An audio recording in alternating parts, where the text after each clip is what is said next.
I'm Scott Graham and I'm the Artistic Director of Frantic Assembly, and today I'm going to be looking at devising processes and creating choreography with actors. Personally, I'm very interested in movement within theatre, and by that I mean how it tells stories, how it helps tell stories. Today I'm going to be working with performers from my Ignition company, and Ignition is a program where we find young male talent from across the country and bring them to London to create a show in 5 days. So I want to take these guys through some processes where we workshop storytelling and meaning through physicality and choreography.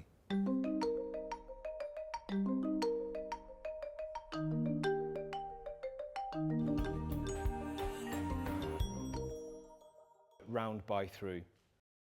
It's very simple. You stand opposite your partner, so you can come and stand here for now, okay? And you're just going to make a very simple string of material. And we call it round by through because those three words will always help you. You don't have to do it in any particular order, but round could mean I go around, yeah? Through could mean I go through here.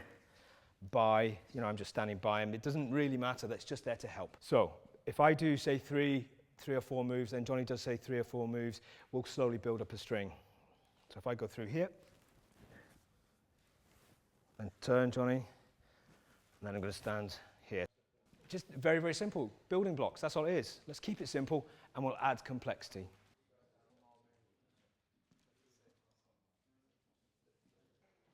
Okay, what you're going to do is now give a little bit of weight to that. Johnny will give a little bit of weight, which means I have to work a little bit harder. Yeah, that door will close when I come through. We made it a bit heavier. What we're going to do is squeeze a bit of the air out of it as well, get a little bit closer. So I'm here. I have to squeeze my way through. I'm much closer to him now.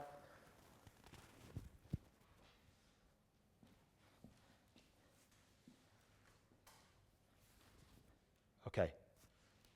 1 minute, squeezing it together.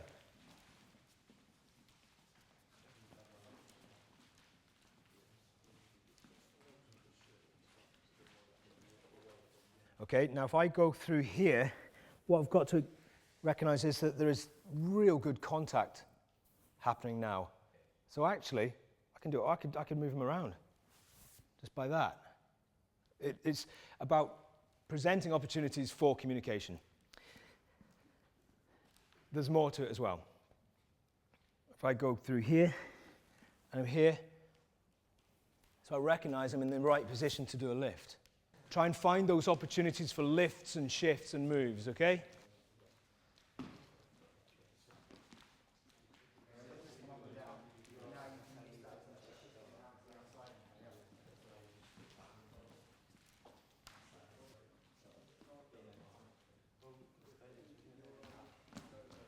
Can I just stop you a second? It's important to make sure that a lift happens and it pushes forward the narrative. There's a very simple principle that you should always be thinking about in making choreography, and that is that at any one time there are like 3 universes, okay? One is the moment before the touch, one is the moment of the touch, and one is the moment after the touch. And they should all be different.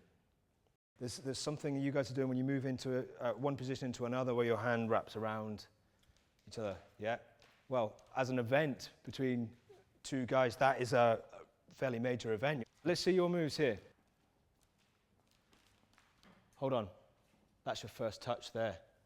Yeah? If a stranger came up to you like that and brushed your arm, that'd be an event, wouldn't it?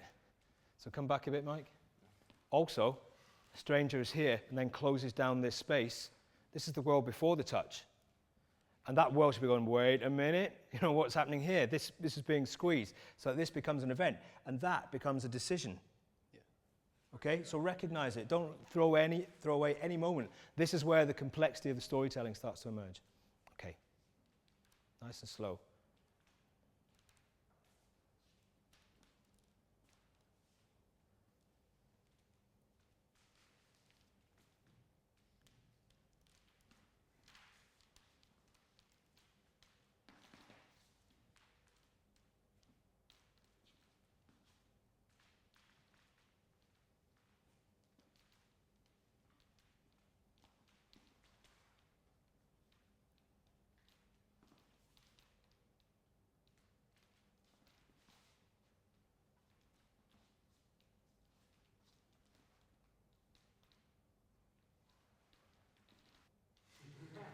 Good.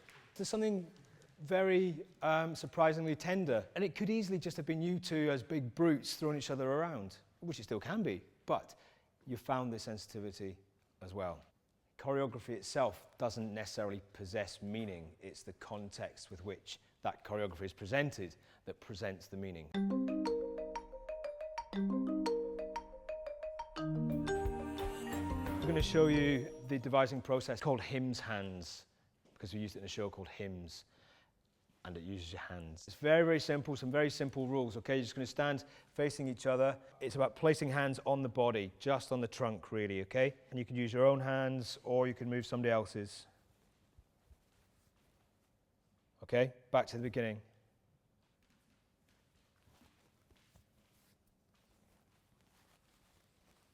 Okay.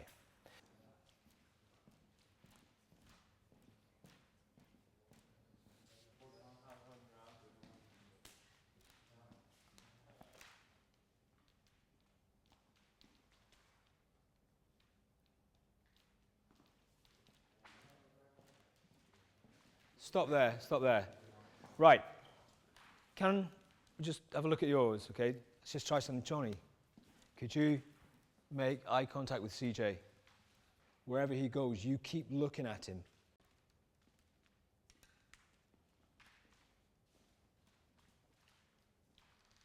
Look at him.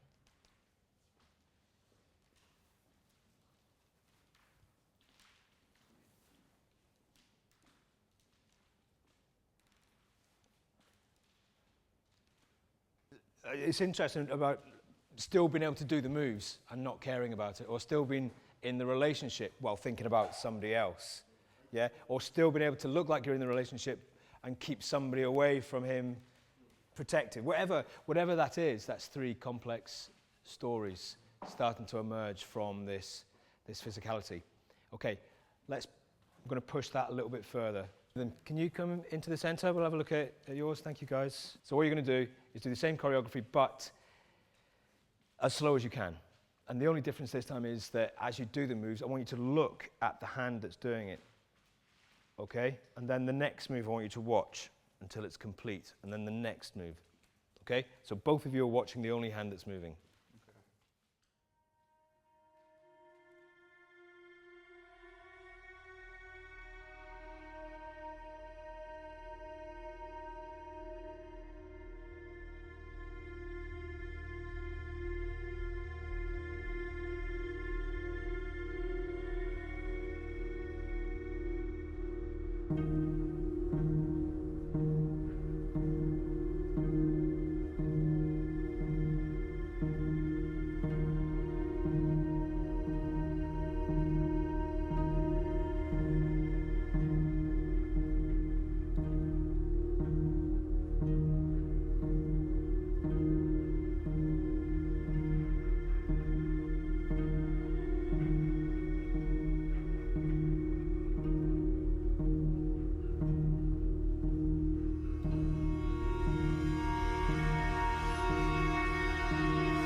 Okay, stop there. You're looking at that in a different way. You're seeing the quality of the touch. You're seeing the weight of the touch. We're not taking anything for granted. You know, before we were, it had this rhythm to it, and it's just da-da-da-da-da. Yeah, they're touching each other. But this time, each touch was dangerous. Each touch was exciting. Each touch was new.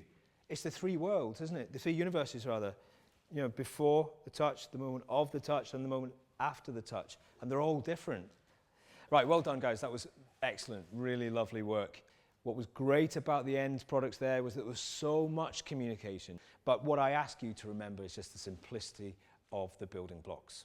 That's what you need to remember, because you can apply them to anything.